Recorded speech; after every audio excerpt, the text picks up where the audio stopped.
ಸ್ವಂತ ದುಡ್ಡು ಹಾಕೊಂಡು ಮನೆಯಲ್ಲಿ ಮುದ್ದೆ ತಿಂದು ಬಸ್ ಸಾರಲ್ಲಿ ಊಟ ಮಾಡ್ಕೊಂಡು ಇವತ್ತು ಅವರವ್ರ ಬೈಕ್ಗಳಲ್ಲಿ ಪೆಟ್ರೋಲ್ ಹಾಕ್ಸ್ಕೊಂಡು ಗೌಡಹಳ್ಳಿಯಿಂದ ಶುರುವಾದಂತ ಈ ಒಂದು ರೈತರ ಆಕ್ರೋಶದ ಏನೋ ಒಂದು ಪಾದಯಾತ್ರೆ ರ್ಯಾಲಿ ಇದೆ.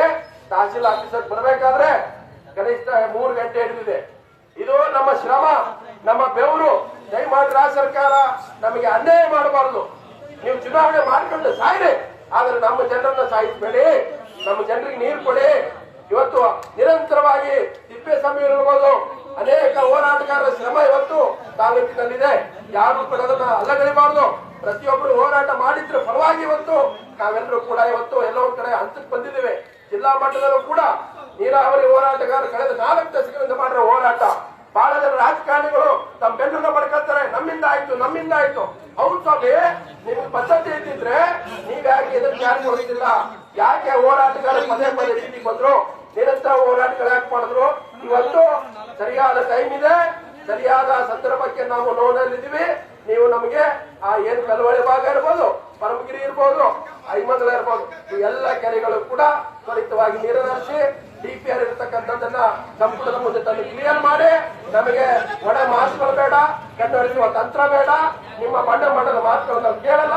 ನಾವು ಆಗಲೇ ಸುತ್ತೊಡೆದು ಹೋಗಿದ್ದೀವಿ.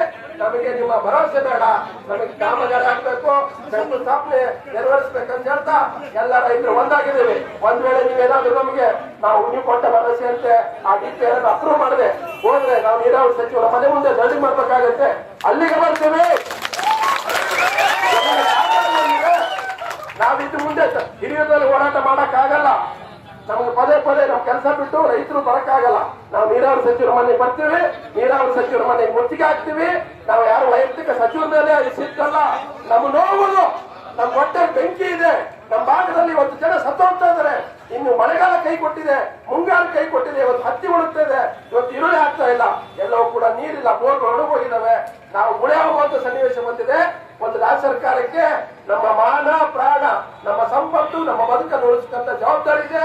ಸಂವಿಧಾನಬದ್ಧ ಅದು ಕರ್ತವ್ಯ, ನೀವು ಮಾಡಿ ಅಂತ ಹೇಳ್ತಾ ರಾಜ್ಯ ಸರ್ಕಾರಕ್ಕೆ ಇವತ್ತು ಮನವಿ ಮಾಡ್ತೀನಿ. ಕೇಂದ್ರ ಸರ್ಕಾರ ಕೂಡ ಭದ್ರಾ ಮೇಲ್ದಂಡೆ ಯೋಜನೆ ರಾಷ್ಟ್ರೀಯ ಯೋಜನೆಯಾಗಿ ಘೋಷಣೆ ಆಗಿದೆ. ನಾವು ಇಟ್ಟಂತ ಬೇಡಿಕೆ 15ರಲ್ಲೂ ಯಡಿಯೂರಪ್ಪನವರು ಅದನ್ನ ಪ್ರಸ್ತಾವ ಕಳಿಸಿದ್ರು.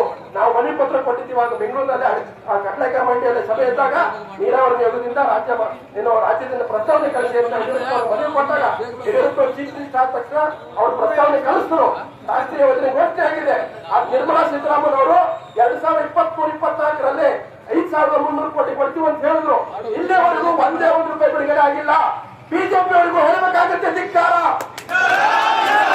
ನಮ್ಮಿಂದ ಆಯ್ಕೆಯಾದಂತ ಬಿಜೆಪಿ ಸಂಸದರಿಗೆ ಹೇಳಿ ಧಿಕ್ಕಾರ. ಇಲ್ಲಿ ಬಂದು ನಾಟಕ ಮಾಡೋದಲ್ಲ.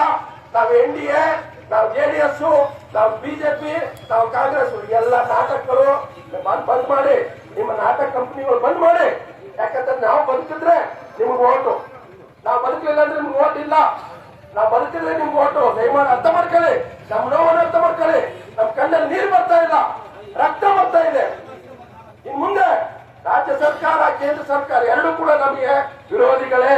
ನೀವ್ಯಾರು ನಮ್ಮ ಅಂತಮ್ರಲ್ಲ, ದ್ರೋಹಿಗಳು ನೀವು. ಬಯಸಿದ ರೈತರ ದ್ರೋಹಿಗಳು ನೀವು ದ್ರೋಹಿಗಳಾಗಿದ್ದೀರಾ. ನೀವು ದ್ರೋಹದಿಂದ ಮುಕ್ತಿ ಹೊಂದಬೇಕಾದ್ರೆ ನಮ್ಮ ಭಾಗಕ್ಕೆ ನೀರು ಕೊಟ್ಟು ಬನ್ನಿ. ಕರಾವಳಿ ಭಾಗದ ಮೊದಲು 260 ಕೋಟಿ ರೂಪಾಯಿ DPR ಅನ್ನ ಸಂಪುಟದ ಮುಂದೆ ಅದನ್ನ ಅನುಮೋದನೆ ಮಾಡಿ ಬಂದ್ರೆ ನಾವೇ ತಿಪ್ಪೇಸ್ವಾಮಿ ಅವರು ಸೇರಿ ಹೂವಿನ ಹಾಕ್ತೀವಿ, ಮಾಡ್ತೀವಿ. ಜವಗಂಡಳ್ಳಿ ಹತ್ರ ಇಲ್ಲದೆ ಹೋದ್ರೆ ಜವಗಂಡಳ್ಳಿ ಹತ್ರ ನಿಮಗೆ ಒಳಗೆ ಬಿಟ್ಕೊಳ್ಳಲ್ಲ. ಈಗ ಐಮಂಗಲ ಕಡೆ ಬಿಟ್ಕೊಳ್ಳಲ್ಲ. ಚುನಾವಣೆ ಘೋಷಣೆ ಆಗಲಿ ನಿಮ್ಗೆ ಐಮಂಗಲ ಕಡೆ ಬಿಟ್ಕೊಳ್ಳಲ್ಲ, ಜವಗಂಡಳ್ಳಿ ಕಡೆ ಬಿಟ್ಕೊಳ್ಳಲ್ಲ, ಎಲ್ಲಿ ಕರೆ ಕಡೆ ಬಿಟ್ಕೊಳ್ಳಲ್ಲ. ಮಾಡಿದ ಕೆರೆ ನಮ್ಮ ತಾಲೂಕಿನ ಒಳಗಡೆ ಯಾವುದೇ ರಾಜಕಾರಣಿ, ಯಾವುದೇ ಶಾಸಕ, ಯಾವುದೇ ಸಚಿವರು ಬರಂಗಿಲ್ಲ.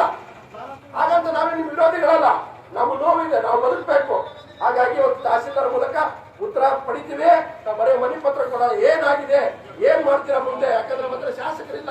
ಹಾಗಾಗಿ ಉತ್ತರ ಪಡಿಬೇಕಾಗುತ್ತೆ. ತಿಪ್ಪೇಸ್ವಾಮಿ ಅವರು ಇವತ್ತು ಶಾಸಕರ ಇಲ್ಲದೆ ಇರೋದ್ರಿಂದ ತಹಸೀಲ್ದಾರ್ ಮೂಲಕ ಉತ್ತರ ಪಡಿಬೇಕು.